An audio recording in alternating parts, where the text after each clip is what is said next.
اور پھر آقا نے روتے روتے فرمایا کاش آج میری ماں زندہ ہوتی اور میں لوگوں کو نماز عشاء پڑھا رہا ہوتا اور اس میں سورہ فاتحہ کی تلاوت کر رہا ہوتا، پھر میری ماں کو میرے ساتھ کوئی کام یاد آ جاتا، میری ماں دروازے کی چلمن کو سرکا کے کہتی ابنی محمد، میرے بیٹے محمد میری بات سنو۔ فرمایا لوگو میں اپنی نماز توڑ کے پہلے ماں کی بات کو سن لیتا۔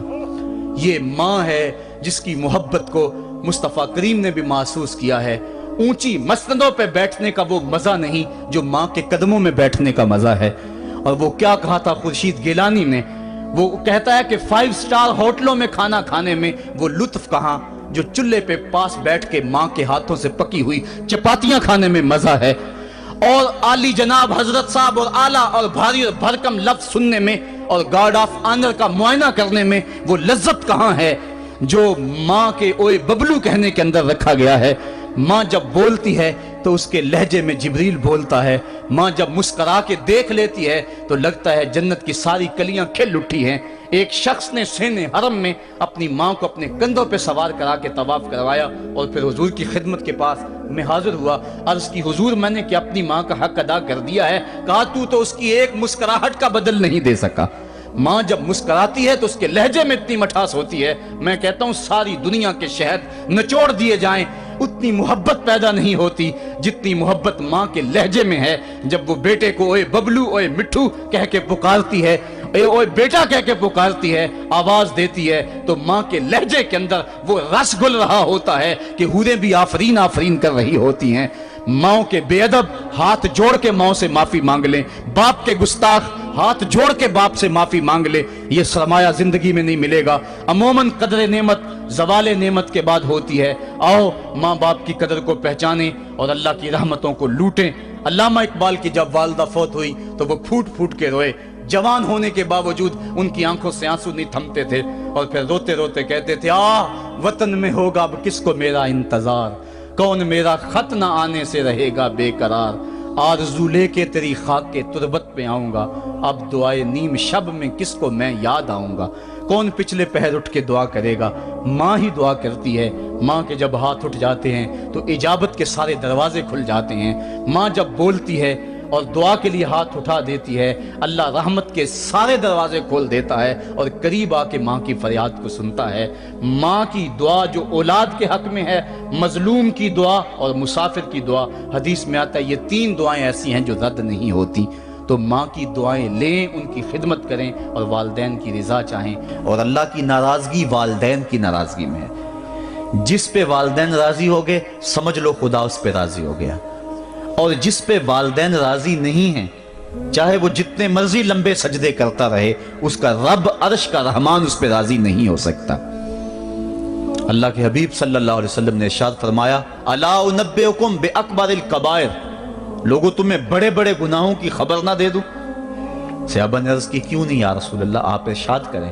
فرمایا الاشراک باللہ وعقوق الوالدین وجلس وکان متکئا قال الا وقول الزور والشہادۃ الزور۔ حضور فرمایا ایک اللہ کے ساتھ کسی کو شریک ٹھہرانا، اور دوسرا کسی انسان کو قتل کرنا، تیسرا والدین کی نافرمانی کرنا۔ اور حضور اس موقع پہ ٹیک لگائے بیٹھے تھے، ٹیک چھوڑ کے آگے ہو گئے، وجلس وکان متکئا، آگے ہو گئے، اور حضور نے 3 مرتبہ اس بات کو کہا، اور پھر فرمایا اور جھوٹی گواہی دینا اور جھوٹی شہادت دینا۔ تو یہ وہ ہیں جو بڑے بڑے گناہ ہیں۔ میں نے ایک روایت میں پڑھا ہے حضور نے ارشاد فرمایا جنت کی خوشبو 1000 سال کی مسافت سے آنا شروع ہو جائے گی۔ جب لوگ جنت میں جائیں گے تو 1000 سال کی مسافت دور ہی ہوں گے کہ جنت کی خوشبو آنا شروع ہو جائے گی، لیکن 4 اشخاص ہیں جو جنت کی خوشبو نہیں پا سکیں گے۔ وہ کون کون سے ہیں؟ ایک قاطع الرحم، جو رشتہ داریاں توڑتا ہے، کبھی اس سے لڑائی، کبھی اس سے لڑائی، کبھی اس سے لڑائی، حالانکہ حکم ہے سل من قطعک وات من حرمک، جو تجھ سے تعلق توڑے تو اس سے تعلق جوڑ، جو تجھے محروم رکھے تو اس کی جھولیاں بھر دے۔ تو جو رشتہ داریوں کو توڑتا ہے، مقدس رشتوں کو پامال کرتا ہے، بلکہ والدین کے حوالے سے یہ بات بھی سن لیں، بعض اوقات والدہ اپنی بہن سے ناراض ہو جاتی ہے، باپ اپنے بھائیوں سے ناراض ہو جاتا ہے، تو اولاد کو کہتا ہے کہ نہ ملنا، اپنے جو ہے وہ چچا تائے سے نہ ملنا، ماں کہتی ہے اپنی خالہ سے نہ ملنا، تو اب کیا حکم ہے، ملیں کہ نہ ملیں؟ تو علماء نے اس پہ گفتگو فرمائی ہے کہ قطع رحمی حرام ہے، اور ماں قطع رحمی کا حکم دے رہی ہے، کہتی ہے، اور بندہ سوچتا ہے، بچہ سوچتا ہے کہ میری خالہ تو میری ماں کے پیچھے ہے، میرے چچا میرے تائے تو میرے باپ کے پیچھے ہیں، جب باپ نہیں ملتا تو میرے کیا لگتے ہیں، جب ماں نہیں ملتی تو خالہ اور ماموں میرے کیا لگتے ہیں؟ تو وہ ماں کے پیچھے اور باپ کے پیچھے لگ کر ان عظیم رشتوں کو چھوڑ دیتا ہے، جبکہ لا طاعت المخلوق فی معصیت الخالق، خالق کی معصیت میں مخلوق کی اطاعت نہیں ہوگی۔ تو جو یہ چیزیں ہیں قطع رحمی نہیں کی جائے گی۔ علماء نے یہاں طریقہ یہ بیان کیا ہے کہ والدین سے چوری ملے تاکہ ان کا بھی دل نہ دکھے لیکن ان سے تعلق نہ توڑے، چونکہ قطع رحمی کے زمرے میں نہ آئے۔ تو 4 اشخاص ہیں قیامت کے دن جو جنت کی خوشبو بھی نہیں پائیں گے، ان میں سے قطع رحمی کرنے والا، دوسرا بوڑھا زانی، اور تیسرا تکبر کی وجہ سے ٹخنوں سے نیچے شلوار لٹکانے والا، اور چوتھا والدین کی نافرمانی کرنے والا۔ حضور فرمایا یہ 4 اشخاص ایسے ہیں کہ جو جنت کی خوشبو بھی نہیں پائیں گے۔ اور ایک اور 4 اشخاص کی کہانی سنو۔ حضور نے ارشاد فرمایا، اے عمر، اگر مجھے لوگوں کے سست ہو جانے کا ڈر نہ ہو تو میں تمہیں یہ بات کہوں کہ اس خبر کو جا کے گلی بازاروں میں بتا دو اور 4 اشخاص کی جنت کی گواہی دے دو کہ انہیں جنت میں جانے سے کوئی شے نہیں روک سکتی۔ عرض کی حضور کون کون؟ فرمایا ایک وہ عورت جس نے اپنی ساری محبتیں اپنے خامد پہ نچھاور کر دیں اور وہ اس حال میں مری کہ اس کا خامد اس پہ راضی تھا، جنت میں جانے سے اس کو کوئی شے نہیں روک سکتی۔ اور دوسرا وہ شخص جس کے بچے زیادہ ہیں، ذرائع آمدنی تھوڑے ہیں، لیکن اس نے اپنے بچوں کے پیٹ میں حرام کا لقمہ نہیں جانے دیا، محنت کرتا رہا، اوور ٹائم لگاتا رہا، مزدوری کرتا رہا اور اپنے بیٹوں کے لیے رزق حلال کی تلاش میں رہا۔ وہ بوڑھی کمر پہ بوریاں اٹھا اٹھا کے کام کرتا تھا اور اپنی کثیر اولاد کی پرورش کے لیے اس نے محنتیں بلی کی اور ان کو حرام کا لقمہ نہیں کھلایا۔ فرمایا قیامت کے دن اس کو بھی جنت میں جانے سے کوئی شے رکاوٹ نہیں پیدا کر سکتی۔ اور تیسرا حضور نے فرمایا وہ شخص کہ جو اپنے والدین کے ساتھ حسن سلوک کرے اور اس کے والدین اس پہ خوش ہوں، اس پہ راضی ہو جائیں۔ اور چوتھا وہ شخص کہ جس نے ایسی سچی توبہ کی کہ گناہوں کی طرف پلٹنا اس کے لیے اتنا مشکل تھا جس طرح جانور کے تھن سے نکلا ہوا دودھ واپس نہیں جا سکتا، وہ گناہوں کی دنیا میں دوبارہ نہیں جا سکتا۔ تو یہ فرمایا یہ 4 شخص ایسے ہیں عمر، اگر اس بات کا ڈر نہ ہو کہ لوگ سست پڑ جائیں گے تو ان 4 اشخاص کے بارے میں شہادت دے دو کہ یہ دنیا پہ چلتے پھرتے جنتی۔ تو ماں باپ کی خدمت کرنے والا، ماں باپ کو راضی رکھنے والا یقیناً اللہ کی نعمتوں کا حقدار ہے۔ وہ بدبخت ہیں بیٹے جو ماں باپ کو راضی نہیں رکھتے۔ اللہ کے حبیب صلی اللہ علیہ وسلم کی خدمت میں ایک شخص حاضر ہوا اور اس نے اذن جہاد طلب کیا، حضور میں جہاد پہ جانا چاہتا ہوں، مجھے اجازت مرحمت فرمائے۔ حضور نے فرمایا احیٌ والدا کا، کیا تیرے والدین زندہ ہیں؟ قالا نعم، عرض کی ہاں حضور میرے والدین زندہ ہیں۔ قالا ففیہما فجاہد، کہا جا ان کی خدمت کر، یہی تیرا جہاد ہے۔ ماں باپ کو بلکتا ہوا چھوڑ جائے اور آپ جہاد پہ چلا جائے، ماں فالج میں گری ہوئی ہے اور بیٹا تبلیغی گشت پہ چلا جائے، باپ تڑپ رہا ہے اور بیٹا پیر کی چوکھٹ پہ جھاڑو دیتا پھرے، اللہ راضی نہیں ہوگا۔ میں سچ کہتا ہوں، اپنے بھی خفا مجھ سے ہیں، بیگانے بھی ناخوش، کہ میں زہر حلال کو کبھی کہہ نہ سکا کند، بات وہی کہتا ہوں سمجھتا ہوں جسے حق، نئے ابلائی مسجد ہوں، نئے تہذیب کا فرزند، محمد عربی صلی اللہ علیہ وسلم سے بڑا پیر کون ہو سکتا ہے؟ لیکن حضرت وہ ویسے کرنی نہیں آ رہے۔ آقا کریم اپنے بٹن کھولتے ہیں اور کرن کی طرف، یمن کی طرف رخ کر کے لمبی سانسیں لیتے ہیں اور کہا میں رحمان کی خوشبو پا رہا ہوں۔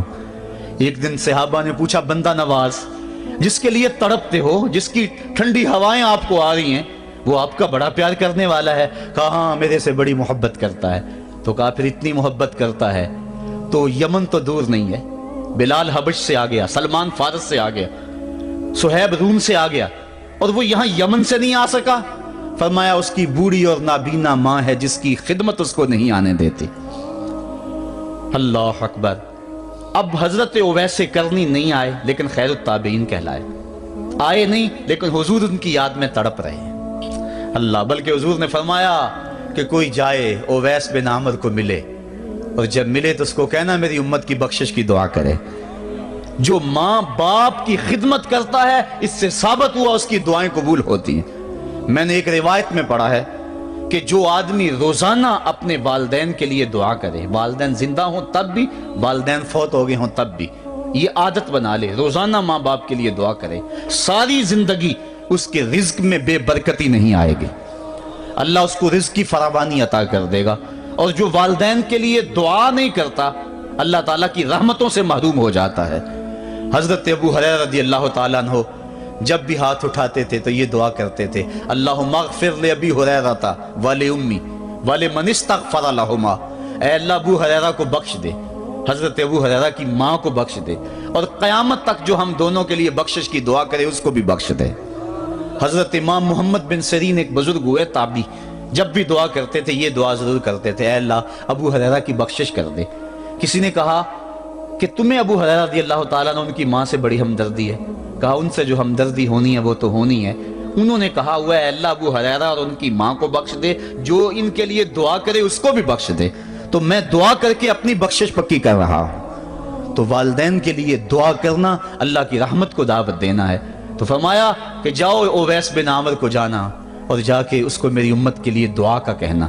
حضرت سیدنا عمر فاروق حضرت علی المرتضیٰ گئے، جا کے ڈھونڈا، تلاش کیا، اویس بن عامر ملے، حضور کا سلام کہا، بس پھوٹ پھوٹ کے رونے لگے، کہا بتاؤ میرے رسول کے لبوں پہ میرا نام کیسے آیا تھا، حضور میرا جب تذکرہ کرتے تھے کیسے کرتے تھے۔ یہ درد دیکھا تو بولے کہ کیا آپ اتنی محبت رکھتے ہیں تو پھر ملنے کیوں نہیں آئے حضور کو، اتنا جو پیار رکھتے ہیں تو زیارت کرنے کیوں نہیں آئے۔ تو حضرت اویس کرنی نے بات کے رخ کو بدلا، کہا تم نے میرے رسول کو دیکھا، تم نے میرے رسول کی زیارت کی ہے؟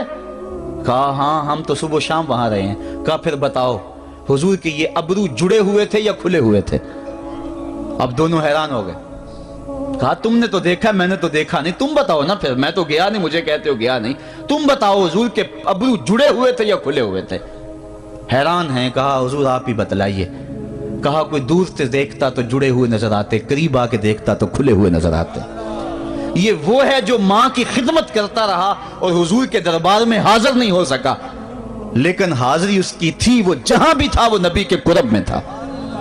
تو اس لیے ماں باپ کی خدمت اتنا بڑا وظیفہ ہے۔ حضرت بایزید بستامی کہتے ہیں میں نے حق معاف کروا لی اپنی ماں سے، کہ ماں تیرے حق ادا کروں یا اللہ کے حق ادا کروں، تو مجھے اپنے حق معاف کر دے، میں اللہ سے اپنے حق معاف کروا لیتا ہوں، اپنی اللہ کو راضی کر لیتا ہوں۔ جنگلوں میں گھومتے رہے، 12 سال بیت گئے، ایک دن دوبارہ آئے، بستام کی سمت سے گزرے، خیال آیا چلو ماں کو سلام کر جاؤں۔ تہجد کا وقت تھا، رات کا وقت تھا، دروازے پہ کھڑے رہ گئے کہ میری ماں سوئی ہوگی، میں نے کبھی کوئی خدمت نہیں کی ماں کی، تو اب اٹھا کے تکلیف کیوں دوں؟ ساری رات کھڑے رہے۔ جب تہجد کا وقت گزرا تو نالی سے پانی آیا، سمجھ گئے کہ میری ماں تہجد کے لیے اٹھی ہے، دروازے کے قریب ہو گئے تو ماں نے ہاتھ اٹھا لیے، کہا اللہ میرا بیٹا بایزید تیری طلب میں نکلا ہوا ہے، میں نے اسے اپنے حق معاف کر دیے، تو اس کو اپنا وصال عطا کر دے۔ حضرت بایزید دروازہ کھٹکھٹانے لگے اور ماں کے قدموں میں لپٹ گئے اور رو کے کہنے لگے جس رب کو میں جنگلوں میں تلاش کرتا ہوں وہ تو رب میری ماں کے پاس ہے۔ تو ماں کی دعاؤں میں اللہ کی رضا ہے، ماں راضی ہو جائے تو سمجھ لو خدا راضی ہے۔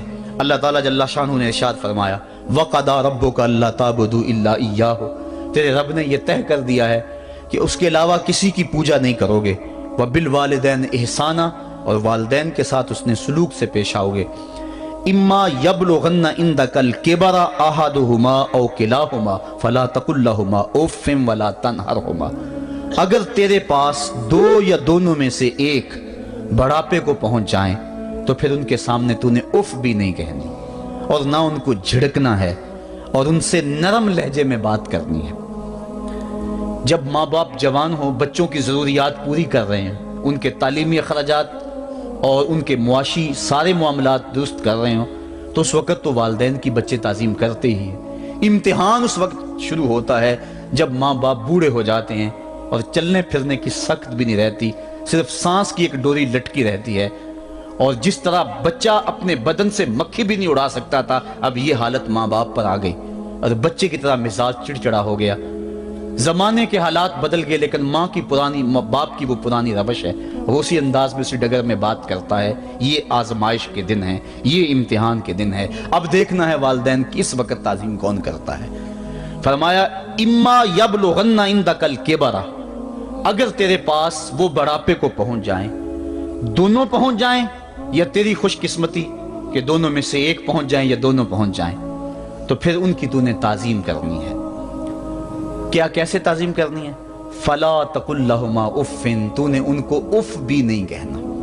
حضرت امام فخر الدین رازی کے حوالے سے میں آج ہی صبح یا گزشتہ شب اف کی تشریحات دیکھ رہا تھا، انہوں نے 12-13 اقوال بیان کیے ہیں، لیکن 2 قول فرماتے ہیں۔ اف یہ ہے کہ انسان کے بدن کے اوپر جو شفاف رہتا ہو، صاف رہتا ہو، مٹی پڑ جائے، ریت کا ذرہ پڑ جائے تو اس کو پھونک مار کے اس کو ہٹاتا ہے، تو وہ پھونک سے جو آواز پیدا ہوتی ہے اس کو عربی میں اف کہتے ہیں۔ تو پھر اف ہر اس چیز کے لیے منقول ہو گیا جو ناپسندیدہ ہے۔ ایک تو قول یہ ہے کہ والدین کے سامنے اس احتیاط سے رہو۔ دوسری بات آپ فرماتے ہیں اف کا مفہوم یہ ہے کہ جب ماں باپ بوڑھے ہو جائیں تو بول و براز چارپائی پہ نکل جاتا ہے اور انسان ان کو اٹھا کے ان کی خدمت کرتا ہے، صفائی کرتا ہے، کپڑے بدلتا ہے۔ انسان کی طبیعت میں جو فطری نفاست ہے اس کے تحت اس کو ماں باپ سے جو مکروہ اور ناپسندیدہ بو آتی ہے اس سے وہ بچنا چاہتا ہے۔ وہ نفرت ماں باپ سے نہیں ہوتی، وہ نفرت اس بدبو سے ہوتی ہے جو ماں باپ کے بدن سے یا چارپائی سے یا کپڑوں سے اٹھ رہی ہے۔ تو بندہ اپنے جو ہے وہ ناک پہ کپڑا رکھ لیتا ہے اس بدبو سے بچنے کے لیے۔ تو اف کے مفہوم کو بیان کرتے ہوئے حضرت امام رازی کہتے ہیں کہ انسان کو اس بات سے بھی روکا گیا ہے کہ تو اپنے ناک پہ کپڑا رکھ کے اگر ان کو صفائی کر رہا ہوگا تو ماں باپ کے نازک دل پہ کہیں یہ بوجھ نہ آ جائے کہ میرا بیٹا مجھ سے نفرت کر رہا ہے۔ اس لیے والدین کی تعظیم کا عالم یہ ہے کہ تو کھلے ناک سے ان کی خدمت کرے اور وہ بدبو سہتا رہے اور اپنے ناک کے اوپر کپڑا بھی نہ رکھے کہ تیرے ماں اور تیرے باپ کے دل کے اندر اتنا خلال اور ملال بھی پیدا نہ ہو۔ یہ ہے اف کا زمرہ۔ حضرت امام حسن رضی اللہ تعالیٰ عنہ نے ساری زندگی اپنی والدہ حضرت فاطمہ الزہرا کے ساتھ بیٹھ کے کھانا نہیں کھایا تھا۔ ایک دن حضرت سیدہ فاطمہ نے فرمایا کہ بیٹا میرا جی چاہتا ہے کہ میرے ساتھ تم بیٹھ کے کھانا کھاؤ، لیکن تم نے کبھی بھی میرے ساتھ بیٹھ کے کھانا نہیں کھایا، کیا وجہ ہے اس کی؟ تو حضرت امام حسن فرمانے لگے، عرض کرنے لگے امی میں اس ڈر سے آپ کے پاس بیٹھ کے کھانا نہیں کھاتا کہ کہیں کسی لقمے کی طرف آپ کی نظر بڑھ جائے اور میں عدم آگہی کی وجہ سے اپنے ہاتھ کو اس لقمے کے پہ ڈال لوں اور نہ جان سکوں کہ اس لقمے کو اٹھانے کا ارادہ میری ماں کے دل میں پیدا ہو چکا ہے اور میں اللہ کی رحمتوں سے محروم ہو جاؤں، اس ڈر سے میں آپ کے ساتھ بیٹھ کے کھانا نہیں کھایا کرتا۔ یعنی ماں باپ کی تعظیم کا عالم یہ ہے، اف تک نہ کہو۔ حضرت سعید بن المسیب رضی اللہ تعالی عنہ جلیل القدر تابعی ہیں، وہ فرماتے ہیں کہ والدین کے سامنے بیٹے کی حالت کیا ہونی چاہیے۔ وہ فرماتے ہیں جس طرح بھاگا ہوا غلام پکڑا جائے اور اس کو پکڑ کے جو ہے وہ آقا کے سامنے پیش کر دیا جائے، تو اس بھاگے ہوئے غلام کو پکڑ کے جب آقا کے سامنے پیش کر دیا جائے تو جو حالت اس غلام کی ہوتی ہے بیٹے کی حالت یہ ماں باپ کے سامنے ہونی چاہیے۔ اب ان بیٹوں کو سوچنا چاہیے جو اپنے ماں باپ کو دقیانوسی کا تانا دیتے ہیں اور سمجھتے ہیں یہ اولڈ فیشن ہے، انہیں کیا پتا زمانہ کہاں چلا گیا ہے، اور ان کے فیصلوں کو مسترد کرتے ہیں۔ علماء نے اس بات کو تفصیل کے ساتھ بیان کیا ہے کہ شریعت کے جو قطعی ضابطے ہیں ان ضابطوں اور ان قوانین کو اور ان معاملات میں تو والدین کی فرما برداری نہیں ہوگی اللہ کی اگر معصیت ہوتی ہو، لیکن جو معاملے شک والے ہیں وہاں ماں باپ کے قول کو ترجیح دی جائے۔ تو فرمایا ان کے سامنے اف بھی نہیں کہنی، وَقُلْ لَهُمَا قَوْلًا كَرِيمًا، اور ان سے نرم لہجے میں بات کرنی ہے۔ وَاخْفِضْ لَهُمَا جَنَاحَ الذُّلِّ مِنَ الرَّحْمَةِ، اور ان سے بات اور ان کے لیے اپنے بازو بچھا لینے ہیں نرم دلی کی وجہ سے، نرمی کی وجہ سے۔ جب جانور زمین کی طرف رخ کرتا ہے، اوپر سے نیچے کی طرف آتا ہے تو اپنے پروں کو سکیڑ لیتا ہے، تو اس کے لیے یہ لفظ بولے جاتے ہیں وَخْفِضْ لَهُمَا جَنَاحَ۔ تو اللہ تعالیٰ فرمایا جس طرح وہ جانور عزت سے اپنے بازو سکیڑ لیتا ہے اور پھیلاتا نہیں ہے، والدین کے سامنے تیری اکڑ، تیرا عہدہ، تیرا منصب، تیری شانیں، تو بڑا اونچا ہے، لوگ تجھے سلوٹ کرتے ہیں، تیرے ہاتھ چومتے ہیں، تجھے سلام کرتے ہیں، اونچی کرسیوں پہ تو بیٹھتا ہے، لیکن وہ سب وہاں چھوڑ دے اور ماں کے قدموں میں عاجز بن کے بیٹھ جا، باپ کے قدموں میں عاجز بن کے بیٹھ جا، وہاں اپنی اس کسی چیز کا لحاظ رکھ، پرندہ اوپر کوڑے تو پر کھولے، لیکن جب نیچے آئے تو پروں کو سمیٹ لے، تیرا عہدہ، تیرا منصب باہر رہے، جب ماں باپ کے پاس آئے اس وقت تو مؤدب غلام کی صورت میں اپنے والدین کے سامنے کھڑا۔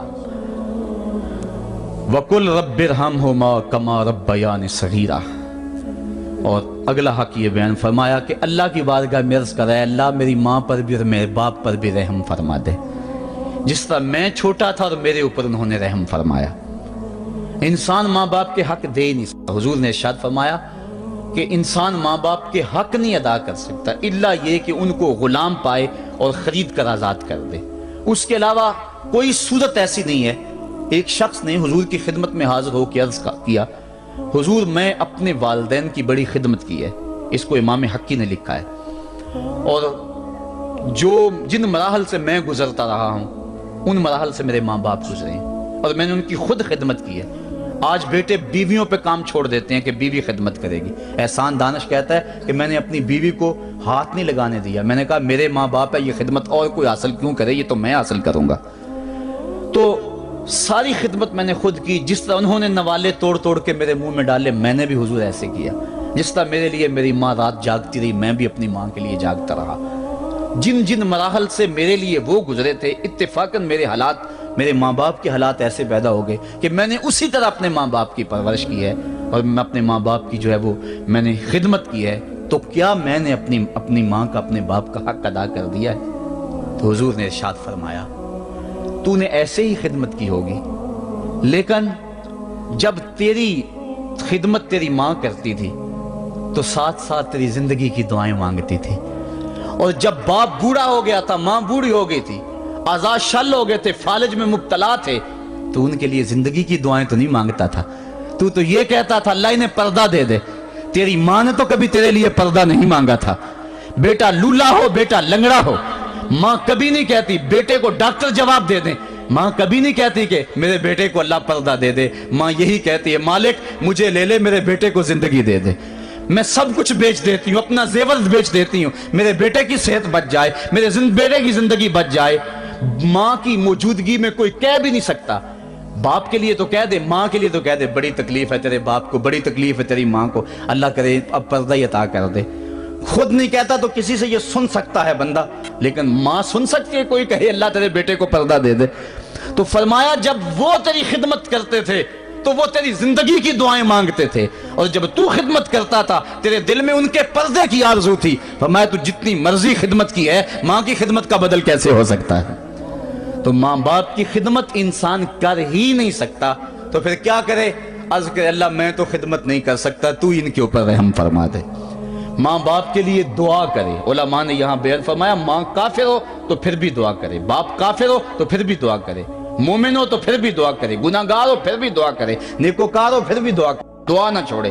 حضرت ابو ہریرہ رضی اللہ تعالیٰ عنہ فرماتے ہیں میری ماں کافرہ تھی اور میں حضور کا غلام، اور ماں ہر وقت اپنی دھن میں اور میں اپنی دھن میں ہوں۔ حضرت ابو ہریرہ کے بھائی کوئی نہیں ہے، باپ فوت ہو گئے ہیں، بہن کوئی نہیں ہے، ابھی شادی بھی نہیں ہوئی، دنیا پہ رشتے کوئی نہیں سوائے ماں کے، گھر آتے ہیں تو ماں سے بات کرنی ہوتی ہے، جو سن کے آتے ہیں ماں سے وہ دکھ کھولنا ہوتا ہے، بات کرنی ہوتی ہے، حضور کی باتیں سنانی ہوتی ہیں، لیکن ماں ہے اتفاق سے کافرہ ہے، حضور کی بات وہ سننا گوارا نہیں کرتی۔ حضرت ابو ہریرہ کو اور بات آتی کوئی نہیں، وہ تو کرتے ہی حضور کی باتیں۔ ایک دن حضور کی بات چھیڑی، ماں کی زبان سے کوئی جملہ ایسا نکلا جو سخت تھا، گوارا نہ ہوا، چھوڑ دیا گھر کو۔ ماں تیری عظمت کو سلام، لیکن رسول اللہ کے مقابلے میں تیری کوئی شان نہیں ہے۔ گھر سے نکلے، لیکن نکلے تو پاؤں ڈگمگا رہے تھے کہ دنیا پہ ایک ہی رشتہ تھا وہ بھی جاتا رہا۔ چند قدم چلے تو دل میں خیال آیا سارے دکھوں کا جو مداوا کرتا ہے مساقہ کی بارگاہ میں یہ دکھڑا کیوں نہ بیان کر دو۔ دریائے رحمت جوش میں تھا، وہ دلوں کی حالتیں بوجھ لینے والے آقا نے پوچھا ابو ہریرہ کیا ہے؟ عرض کی حضور میری ماں کی ہدایت کے لیے دعا کر دو۔ یہ کہا اور پھوٹ پھوٹ کے رونے لگے۔ حضور نے فوراً ہاتھ اٹھا دیے اور مسلم کے لفظ ہیں اللہم اہد ام ابی ہریرہ، اے اللہ ابو ہریرہ کی ماں کو ہدایت عطا کر دے۔ بس یہ بات سنی حضرت ابو ہریرہ کا چہرہ کھل اٹھا، اپنے گھر کو دوڑ لگا دی۔ کوئی رستے میں ملا، کہا ابو ہریرہ اتنی تیز تو تم کبھی نہیں دوڑتے تھے، آج کیا ہوا؟ اتنی تیز تیز کیوں دوڑ رہے ہو؟ کہا آج ہی تو دیکھنا چاہتا ہوں کہ گھر پہلے میں پہنچتا ہوں یا میرے آقا کی دعا پہلے پہنچتی ہے۔ حضرت ابو ہریرہ فرماتے ہیں جب میں گھر پہنچا تو دروازہ بند تھا، میں نے دستک دی، اندر سے آواز آئی بیٹا ٹھہرو میں آتی ہوں۔ کہا اس لہجے کو جان گیا، اس میں محمد کی بولی بول رہی ہے۔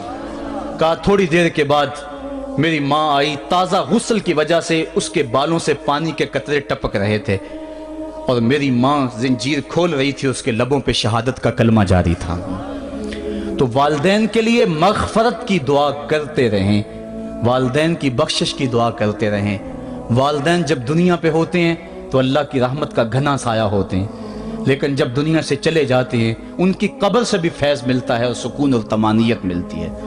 والدین فوت ہو جائیں تو ان کے حق ختم نہیں ہو جاتے، بلکہ حدیث میں آتا ہے 4 حق ایسے ہیں والدین کے جو مرنے کے بعد بھی اولاد کے ذمہ باقی رہتے ہیں۔ الصلاۃ، ان کے اوپر نماز جنازہ پڑھی جائے۔ دوسرا حق الاستغفار لہم، ان کے لیے بخشش کی دعا کرتے رہی جائے، مسلسل دعا کی جائے بخشش کی ان کے لیے۔ اور ایک روایت میں نے پڑھا ہے اگر کوئی بندہ اس کے والدین حالت ناراضگی میں فوت ہو گئے، والدین ناراض تھے، موقع نہ مل سکا منانے کا اور والدین فوت ہو گئے، تو حدیث میں آتا ہے کہ وہ کثرت کے ساتھ، ایک تو اپنی خالہ کے ساتھ، ماں اگر فوت ہوئی ہے تو باپ ہوئی ہے تو باپ کے بھائیوں کے ساتھ اس نے سلوک کرے، باپ خوش ہوگا۔ دوسرا کثرت کے ساتھ اپنے والد کے لیے استغفار، والدہ کے لیے استغفار کرتا رہے۔ جب کثرت سے استغفار ہوتا رہے گا تو اس کے والدین راضی ہوں گے، اللہ اس کے گناہ کو معاف فرما دے گا۔ دوسرا حق والدین کا یہ ہے استغفار لہم، ان کے لیے بخشش کی دعا کی جائے، حدیث میں آتے ہیں۔ تیسرا حق بر الاصدقاء، ماں کی سہیلیوں، بہنوں اور رشتہ داروں کے ساتھ، اور باپ کے دوستوں، بھائیوں اور رشتہ داروں کے ساتھ اس نے سلوک کیا جائے۔ اور چوتھا حق انجاز الوعد، وعدوں کو پورا کرنا، یعنی ماں نے یا باپ نے جو وعدے کیے ہوئے تھے، مسجد سے کوئی وعدہ تھا، مدرسے سے وعدہ تھا، کسی فلاحی تنظیم سے وعدہ تھا، کسی غریب سے اعانت کا وعدہ تھا، یا ان کا معمول تھا اعانت کرنے کا، تو جو ان کے معمولات ہیں اچھائی کے ان کو جاری رکھا جائے اور اس سلسلے کو باقی رکھا جائے۔ تو یہ 4 حق ایسے ہیں جو والدین کے مرنے کے بعد بھی اولاد کے ذمے باقی رہتے ہیں۔ والدین اللہ کی بہت بڑی نعمت ہیں، جب یہ سایہ سر سے اٹھ جاتا ہے تو پھر پتہ چلتا ہے کتنا گھنا سایہ تھا۔ صاحبو، جن کے والدین زندہ ہیں وہ ان کی زندگی کو غنیمت سمجھے، اور جن کے والدین کا گھنا سایہ ان کے سر سے اٹھ گیا ہے وہ ان کے لیے استغفار اور کثرت دعا سے ان کی رضا حاصل کرنے کی کوشش کریں۔ اللہ تعالیٰ نے والدین کی رضا میں ہی اپنی رضا کو چھپا کے رکھا ہوا ہے، اور یہ والدین اتنا بڑا سرمایہ ہے۔ میں آپ حیثیت کیا رکھتے ہیں؟ خود امام الانبیاء صلی اللہ علیہ وآلہ وسلم نے والدین کی آرزو کی ہے۔ حدیث میں آتا ہے، امام سیوطی نے اس کو الحابل الفتاوی میں لکھا ہے، امام حیثمی نے بھی اس کو کنز الاموال میں لکھا ہے۔ ایک دن حضور نماز عشاء پڑھانے آئے، نماز عشاء پڑھانے کے لیے مصلی پہ کھڑے ہوئے، تا حد نظر صحابہ تھے، حضور کو دیکھ کر ادب سے کھڑے ہو گئے، بس آنکھیں چھلکنے لگی۔